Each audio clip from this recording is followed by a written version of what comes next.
The wanyudo in Japanese folklore is a man's severed head, which is then attached to a pinwheel and set ablaze for all of eternity for his sins of when he was a human. It is known as the fire wheel, the soul taker, and in One Piece, it is known as the man that is part pug and is running on a hamster wheel. To be honest, this is one of my favorite Smile Devil Fruit utilizations I've seen thus far in Wano. So far, the Smile Devil Fruits have been very goofy, and Oda has decided to take that and bring it up a notch by involving Japanese folklore in it. So anyways, guys, welcome back to One Piece Chapter 1020. I'm sorry I had to talk about that real quick. It was just, after reading the chapter, you would think that the Sanji stuff or the Robin fight or maybe even Yamato would stick in my mind the most, but nope. This entire chapter, I just had the image of that man's devil fruit. So going back to what I was saying, welcome back y'all to One Piece Chapter 1020, Robin versus Black Maria. We saw this coming. Oda is flying down the list of the Tobi Roppo fights, and Black Maria was up next on the chopping block. So, y'all know how we do it. My name is Sai. I'm gonna be talking about the chapter, discussing it with you guys, and we're gonna go and tackle this chronologically. We'll start at the very beginning, and then we will work our way down the list. So to start us off, the first couple panels are gonna be about Yamato versus Kaido. This was something that I did not expect, mainly because it feels like he added this in at the very last minute. And the reason I'm saying that is because the only purpose of these panels was to tell us what Yamato's devil fruit was. It's almost as if he saw everybody's reaction 2 weeks ago when everybody was taking wild stabs in the dark as to what Yamato's devil fruit was, that he was just like, oh damn, I really gotta clear this up. This is a huge misunderstanding. People are getting way too off the mark. I gotta come in and just tell everybody what it is. So, with that being said, we have Yamato's devil fruit confirmation. Yamato has the mythical dog model Oguchi no Makami, the guardian wolf devil fruit.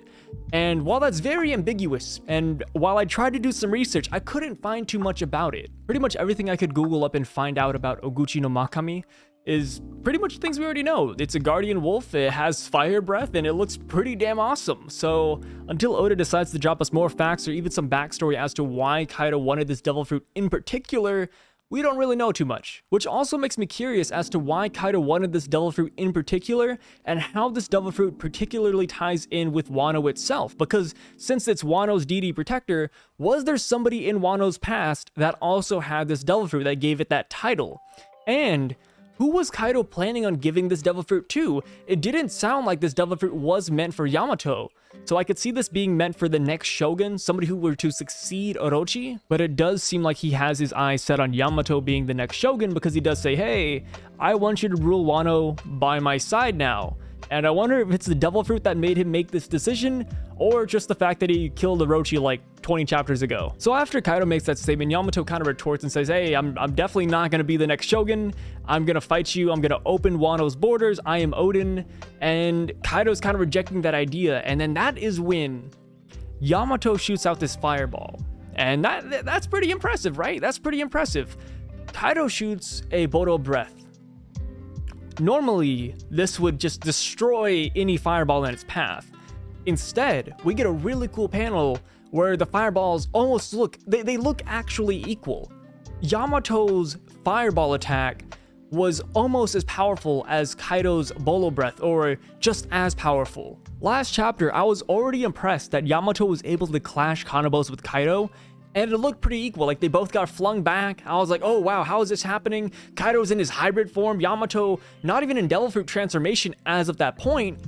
And then here we have the transformation, and it looks like the Bolo breath and the fireball were almost equal. I'm not saying that Yamato is as strong as Kaido. I think they're not close by a long shot. But the fact that Yamato is able to stand their ground this long in a 1v1 against Kaido is a feat in and of itself. So now that we've wrapped up the Yamato and Kaido portion of the chapter, we are now onto the meat of the chapter, the entree, if you will, the Robin versus Black Maria segment. It doesn't start that way, but it ends as a 1v1. So in the beginning of the chapter, we have Robin, and she meets some people from her past. It's kind of a fucked move. I don't know, when enemies do this is such a trope in anime, where to make your character drop their guard, they bring back characters that are very obviously dead just to get you to drop your guard, and then they attack you or something like that. I don't know why anybody thinks that would work. This definitely did not work on Robin. Brook even kind of saw past all the bullshit and was like, hey, Robin, snap out of it. They're not real over there. And Robin's like, yeah, I know. I just wanted to say hello anyways. And then she slaps the fuck out of him. I don't know why anybody would think this would work. Like, Robin is a grown-ass woman. Yes, she misses Saul. Yes, she misses her mom. Yes, she misses the doctor. But she knows they're dead. Like, God, why would you, like, this is just unbelievable. Bring somebody that is at least a little, maybe if it was Luffy asking for help, then Robin might be like, oh shit, like, maybe this is the real Luffy. No, they decide to bring characters that are like from when she was a child, and Robin very obviously slaps the fuck out of them. If anything, I'd slap them harder for imposterizing them. So the body doubles end up being two of Black Maria's subordinates, accompanied by number 9. And they got taken out by a giant slap, right? They came back at the end of the chapter, and then they set it up as Brook's future fight. If these girls actually try to take on Brook, I just can't see this being anything but an easy win for Brook.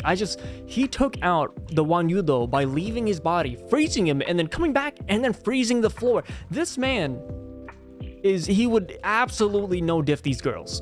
The fact that Brook has such potential easy opponents makes me wonder if this is going to be Brook's only role in this arc. I feel like he might actually play a part and fight bigger people later on in this arc, like maybe Big Mom's subordinates come in and then Brook ends up fighting Oven. I think that would be a pretty cool matchup. But yeah, we have that. But besides the point, Black Maria's ability was what was able to turn those three into illusions and turn them into people that Robin once knew in the past. I don't know how a giant spider can do that, but we'll just roll with it. So Black Maria ends up chasing them, and it's a really good panel. Well, what was I saying? Oh yeah, so Brook and Robin are running away from Black Maria, and I really like the idle banter that they share. Robin's like, hey, how'd you know that those are hallucinations? And Brook was like, well, I've been alone on a ship for 50 years, so I've been hallucinating about people all the time, and I can tell the real from the fakes. And I love that Robin kind of gives a genuine laugh to it, and she's like, oh yeah, we all had our traumas, didn't we? And it made me really think, and it's like, dude, all of the Straw Hats had a really sad backstory, man. They can all relate on that level. And then cut. After that wholesome moment between them talking, we are revealed to the most important part of the chapter. We have the Wayudo revelation that it is not a mythological devil fruit Zoan user. It is instead a man running on a hamster wheel with the body of a pug. I talked about this in the beginning. It's haunting my memory. Every time I scroll past it, I cannot see anything but this goofy ass character. Thankfully, for the sake of my sanity though, Brook one-shots the man. Black Maria has fires no more. So, after the revelation, they hop up on the ceiling. Robin's holding Brook because Black Maria starts stabbing the floor and setting it on fire. And that is when Brook instantly leaves his body.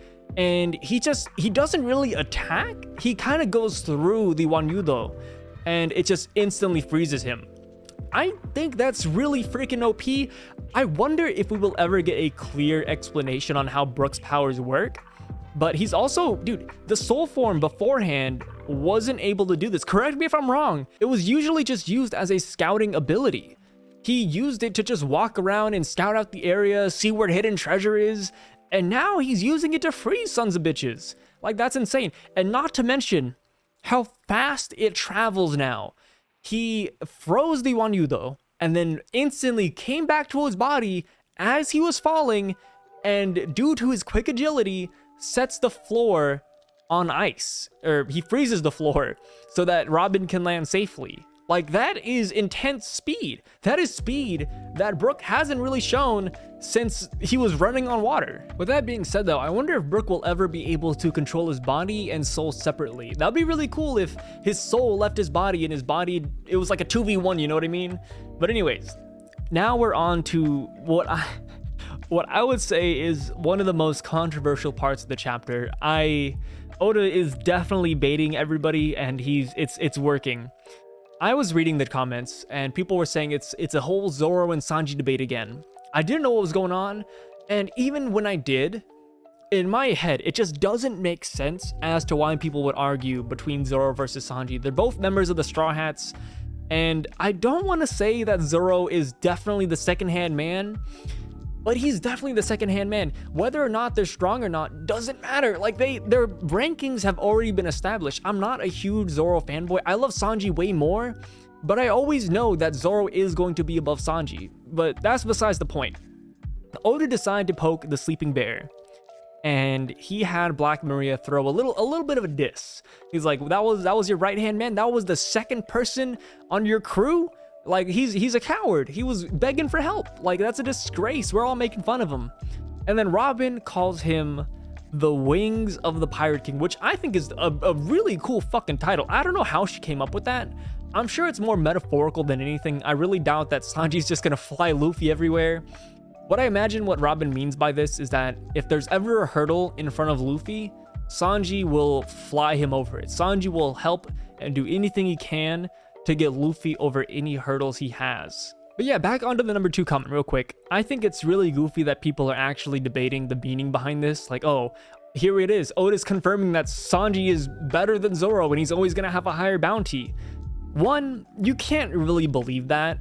Like, if you've read One Piece for 1,000+ chapters, even no matter how much of a Sanji fanboy you are, you have to admit that Zoro was always slated to be Luffy's right-hand man. If Roger and Luffy are parallels, then Zoro is essentially Rayleigh, which was Roger's right-hand man.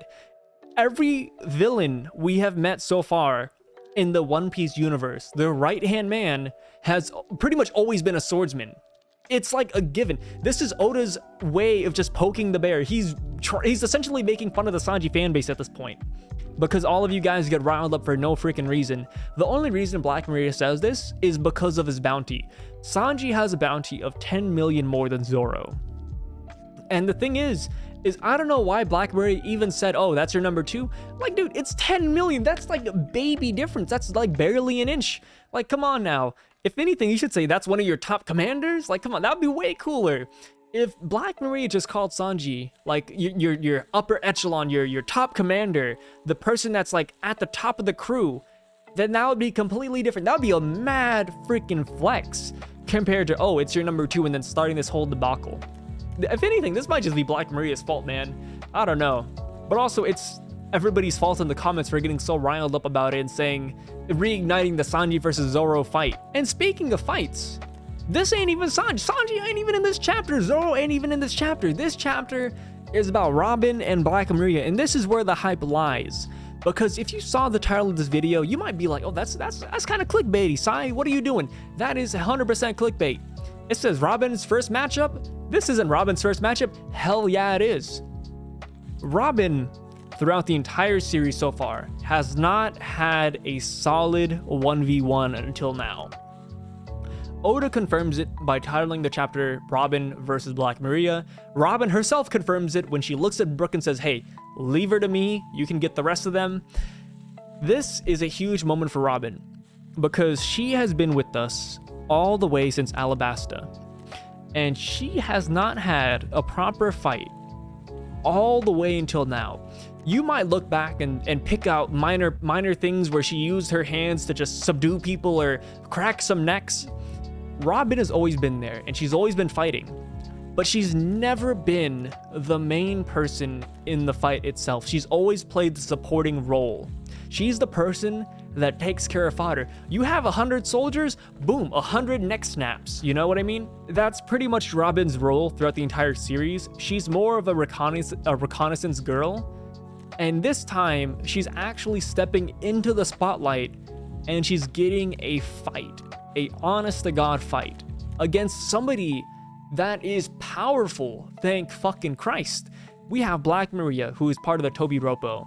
And if Robin is able to mop the floor with her or beat her, then I think that's a huge flex. This solidifies Robin's role, and this might actually boost her bounty a good amount as well. Whenever we've seen Robin fight, it's always in like small doses, right? Like it's either the neck snap, which is like instantaneous, like that's an instant KO, or she just gets her giant feet and starts stomping on people. It's something really short, and she doesn't use it throughout an entire fight, right?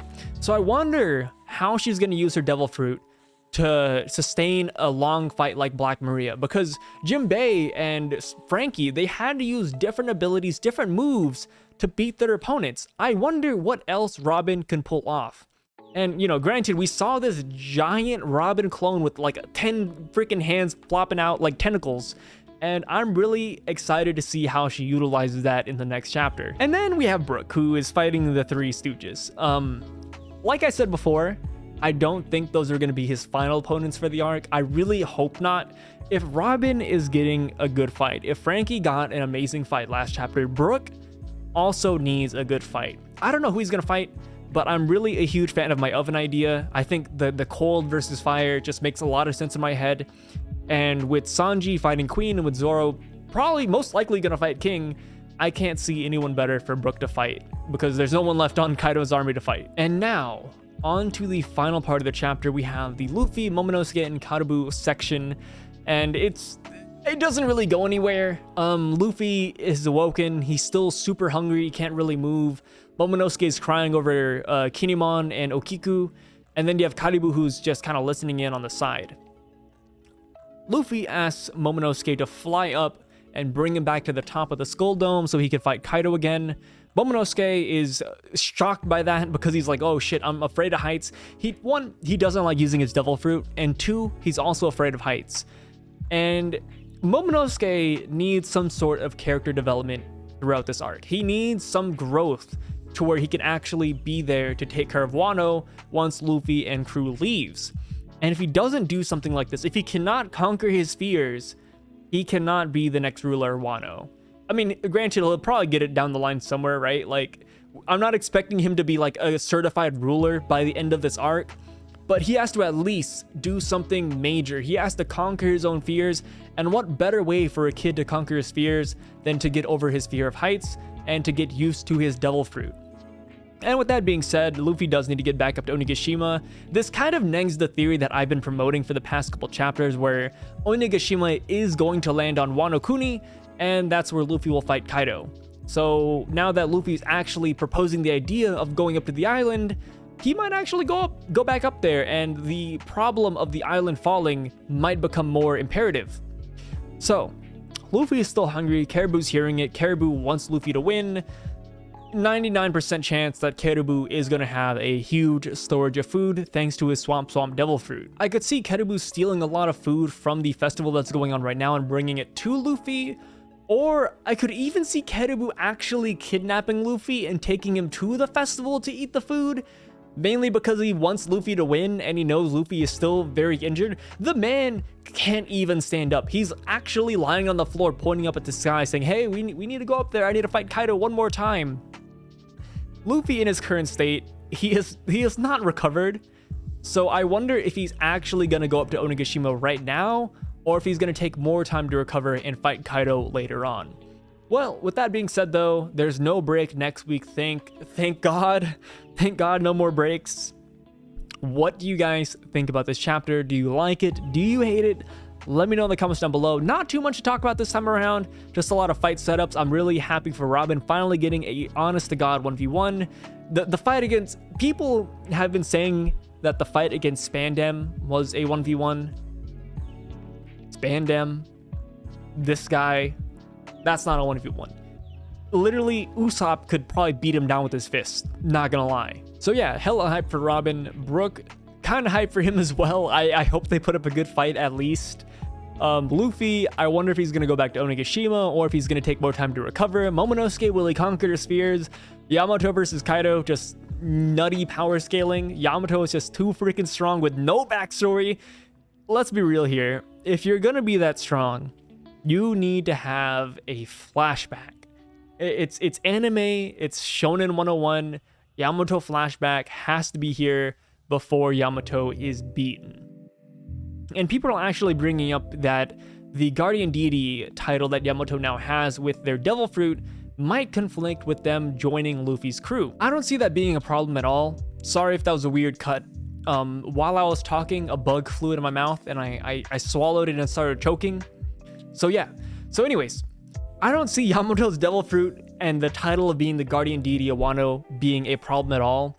If anything, I can see Yamato forcing their way onto Luffy's ship, just like how Odin did back with Roger and Whitebeard. So yeah, Yamato is going to become a member whether Luffy likes it or not. And once Luffy has found the One Piece and once the crew disbands, there is like a 99% chance that Zoro will go to Wano and that Yamato might come as well. The reason why I think Zoro is going to come to Wano is definitely Hiyori. Like, come on, dude. He's got a huge dub. He has... Who wouldn't go back to Wano? Anyways, guys, what do you think about the chapter? Let me know in the comments down below. Rest in peace. I really hope that Robin doesn't destroy Black Maria because I'd miss that character. See you guys next week. Thanks for stopping in. Bye.